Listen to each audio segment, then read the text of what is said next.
Cut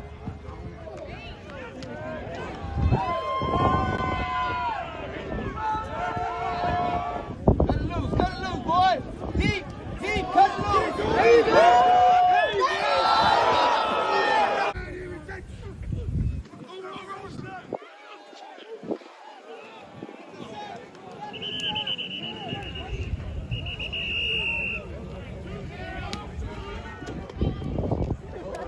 Big old boy.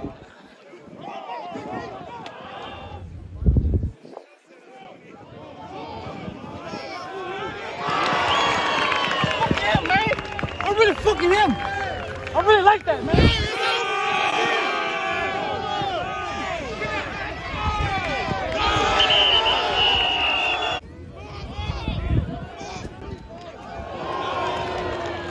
Hey, yo, what's up, man? It's your boy, Ashton Jackson. And in today's video, I'm going to be talking about training camp.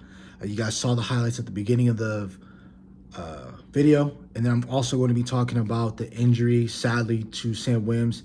I did figure out that he already tore his ACL, because when you have been watching football as long as I have, 10 plus years, 15 plus years, you know when a player is hurt or injured very badly when nobody's around them and they just fall to the ground and they're clenching their knee, their lower body, and they're screaming agony and in pain.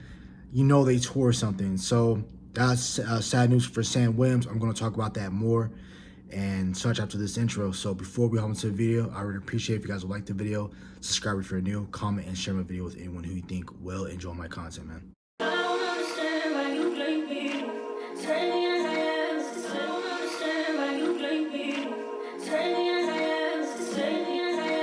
Let's get the bad news out of the way.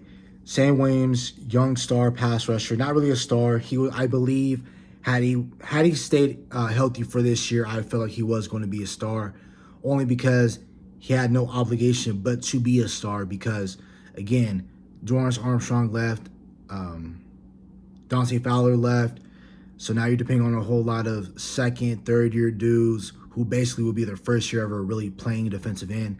That would have been Sam Williams' case, but he tore his ACL. And you think about his career, your first 2 years being a Dallas Cowboy, you was a knucklehead, you couldn't be on the field. You started a little bit in your your rookie year. I'm playing a lot of NCAA, that's why I'm like getting my freshman year and everything like that. But no, rookie year, he went out there, he had a really good game against the Detroit Lions, and then after that, I believe he did something on the field, like a negative play, and then he did the driving incident in Philly, but that doesn't really matter, right? I felt like he was going to have a hell of a year this year because he had no obligation but to step up. So now he gets hurt. Now, what is going on? What is going to happen to Sam Williams, right? I think he's going to recover. After he recovers, he's going to go into the final year of his contract, and that'll be a contract year. That'll be the end of his rookie contract. So you're probably more than likely, because I don't see a Super Bowl coming out of this team. I don't see even an NFC Championship appearance out of this team. So with that being the case, I honestly felt like we're going to have whole new coordinators, a new head coach, a new offensive coordinator, a new D coordinator. So that means that Sam Williams will have to go through his third. Well, no, yeah, no, yeah. So he would have to go through now his third different defensive coordinator in the past 2 or 3 years. I think that's really tough for a young player who couldn't even start on the field with his first regime, right, when he had that previous regime for 2 years. So that's like for Sam Williams. Now, with me and putting on my GM thinking cap, me being proactive and not reactive, I already felt like we should have been looking for edge anyway, because I felt like your second best pass rusher, in my opinion, before we put on any pass or approve anything, was going to be Sam Williams. Now that's gone. Marshall Nealon I've been seeing a lot of training camp clips. I've been seeing Marshall Nealon play some 3-tech. I'm getting a lot of that insight also because of Vosh Lombardi, Brian Broaddus, Skywalker Steele, Foots, everyone that's breaking down these clips. They're all eyeing and seeing that Marshawn Nealon is lining up next to Mozzie in these clips, and they're viewing him as a 3-tech because he has a body and the weight and the technique to play 3-tech, because his pass rush really isn't all there yet. So we all know that he plays run really well. If he does that, that could be backup 3-tech help for Osa Digizua. but I don't really like moving around a whole lot of rookies. Stick them at one spot. That's where they play. In a dire situation, you want to do a NASCAR package in the game sort of scenario where you want all your 4 best pass rushers. That's fine that you put them in at 3 tech, in my opinion. But on early rundowns, I don't really want that type of a light body playing 3 tech. But if it works and it happens, he's able to play 3 tech pretty well, then I think you'll just you drafted basically a D tackle, a 3 technique in the second round. Again, also this also plays back into Sam Williams, right? Sam Williams getting hurt in his last year. He didn't step up, and let's say pass rush severely lacks, where in my head I'm thinking, okay, as long as these 4 players are healthy, 4, 88, 7, and 11, coaching says we're consistent. We don't have too many injuries outside of 4, 88, 7, and 11. We're going to the playoffs again. I have no problems with that. I know that's what's going to happen because I witnessed that in the past 3 years. 36 wins in the past 3 years.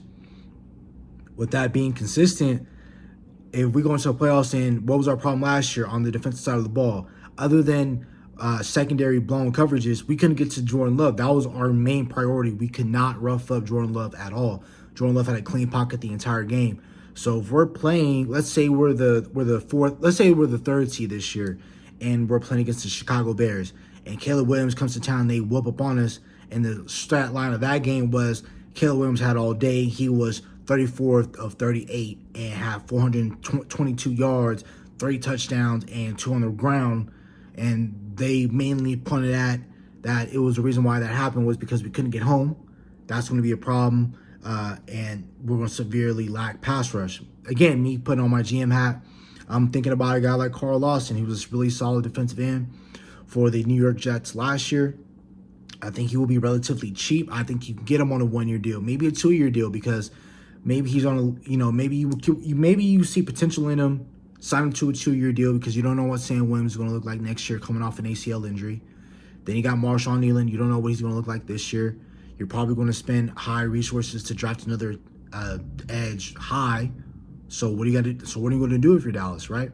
And another thing, with them being so stubborn, the Dallas Cowboys front office, had we kept Isaiah Land and we cut Matt Willetsko or particularly Josh Ball, I felt like I still would have been looking for a pass rusher regardless, but I would have been like, that sucks for Sam Williams, but we got Isaiah Land, and I feel confident in Isaiah Land coming in and stepping in for that Sam Williams potential role as your second best pass rusher. But now he's in Indianapolis playing with Latu. Whatever. Carl Lawson is one person, in my opinion. Second person I would feel more confident in signing. I know he hasn't done a whole lot, but he is one of those guys where he gets sacks very high in the season, and that is, what's the kid's name? Yannick Ngakoue. You can sign him to a 1-year deal. I've seen some deals where he gets like a year, $18 million, a year, $14 million. That's not going to be the case here. I think Dallas Cowboys can sign him to a year deal where this late into camp he hasn't gotten signed yet. You sign him to a year deal, maybe $5 or $6 million. Make the base guaranteed amount like $2 or $3 million. Have him earn that $5 or $6 million amount, incentive based, performance, how many sacks you get in the season, tackles for loss, playoff wins, etc., etc. We know how the incentive base possibly looks like in the league. So again, signing a guy like Yannick Ngakoue, who is like dang near a 10-year vet at this point. He played on some really good defenses like the Bears. He was part of Saxonville back in 2017 when he was a rookie or young player. He played for the Minnesota Vikings. He played for a couple of decent teams. So I think for the Dallas Cowboys, we should be able to pick up him. Very cheap will be, other than Carl Lawson, I think it would be Marcus Golden. He is a veteran pass rusher. Again, I wouldn't be too fond in picking him up, but the Dallas Cowboys seem like he's a good fit. Will McClay wants to pick him up, and he shines free. He gets like 6.5, 5.5 sacks. I think that would be really good for you. Again, that's it. It's enough to doom and gloom and try to replace players. Let's talk about what happened today at camp. Kalen Carson got an interception off of Trey Lance. Trey Lance has been making some mistakes, but that's what happens when you're finally getting a lot of reps. That's fine. It comes with the quarterback position. It's fine. But Kalen Carson is making a lot of good plays in camp. And as long as he keeps making plays, today and Tuesday the 30th, they're having pads. So if he comes in and shows his physicality in the run game and him not shying away from tackles, Zimmer's going to remain his eyes on him. and then he makes a few plays in preseason. He remains consistent all in those 3 preseason games against the Chargers, Rams, and Raiders. Not in that particular order, but those 3 teams, he balls out in the preseason, picks off those quarterbacks in those 3 teams. We're going to be potentially talking about a guy who's possibly going to start for you week 1 if Trevon Diggs cannot go. But even if in the event that Trevon Diggs can go, and we're seeing a mental hurdle with Trevon Diggs, he's a little shying away from tackles. He isn't that lockdown corner that we want him or need him to be in the first half of the season or the first couple of games in the season. The Dallas Cowboys are quick on it, and we throw in Kalen Carson until Trevon Diggs is ready or whatever the case might be. Or in certain packages, we're like, okay, Trevon, you got to get out, put in Kalen. I think if Kalen balls out for you in pads in training camp, and he's showing you right now that he's balling out without pads, he stays healthy, he balls out in the preseason, it's going to be hard to really be like and shun him to special teams and be like, that's all you're going to be doing for this year, right? Eric Kendricks got a pick on Dak Prescott. Trey Lance made a nice throw over to Race McMath on the right sideline. You guys did see that earlier in the clip. Cooper Rush threw a nice pass to Billy Johnson. Jalen Tolbert is getting open again. I'm hearing a lot of good things from Tyler Guyton, not only from interviews, but also from working with the second and third team. Cooper Beebe as well. Heard that he's working on his snaps. They had a clip of Jerry watching him snapping. But that's pretty much it. Again, I don't really like that the Dallas Cowboys are playing around with this depth situation. And I think that I see a lot of your things, a lot of your flaws are shown in training camp. And a lot of your flaws are going to be shown in the regular season. That's why teams are able to get a beat on us in the postseason. I think edge is going to be a problem. I think the main problem for us this year is that we're such a top-heavy team that once one of our players go down, it looks very scarce at some of these positions. So I think edge, behind Micah and D-Law, you have no proven pass rushers. You need to go find that in free agency. Same goes for 3-tech and 1-tech.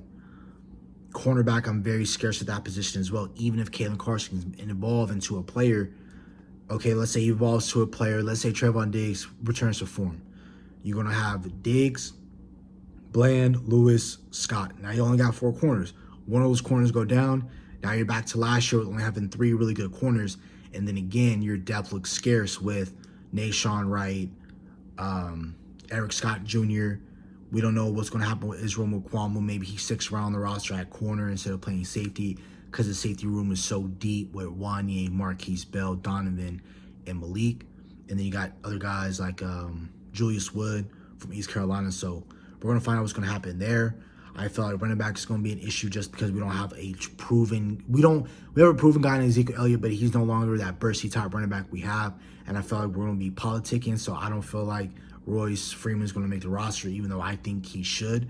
And then we're going to be carrying too many people on the roster at running back, just back in general, because we're going to keep Hunter Lepke on the team and probably utilize him this year more than we've ever done a fullback in a very long time. So we're going to see what's going to happen there. And then offensive line, what scares me about offensive line is how young we are. But I feel like if we're able to run a lot of 12 personnel with, again, if Beveren, Spanford, John Stevens, or Schoonmaker can for sure film that tight end 2 and 3 spots, I feel like we're going to be fine there. But I do see a lot of flaws within this roster that will show its ugly head or rear its ugly head if more injuries ensue once pads come on Tuesday.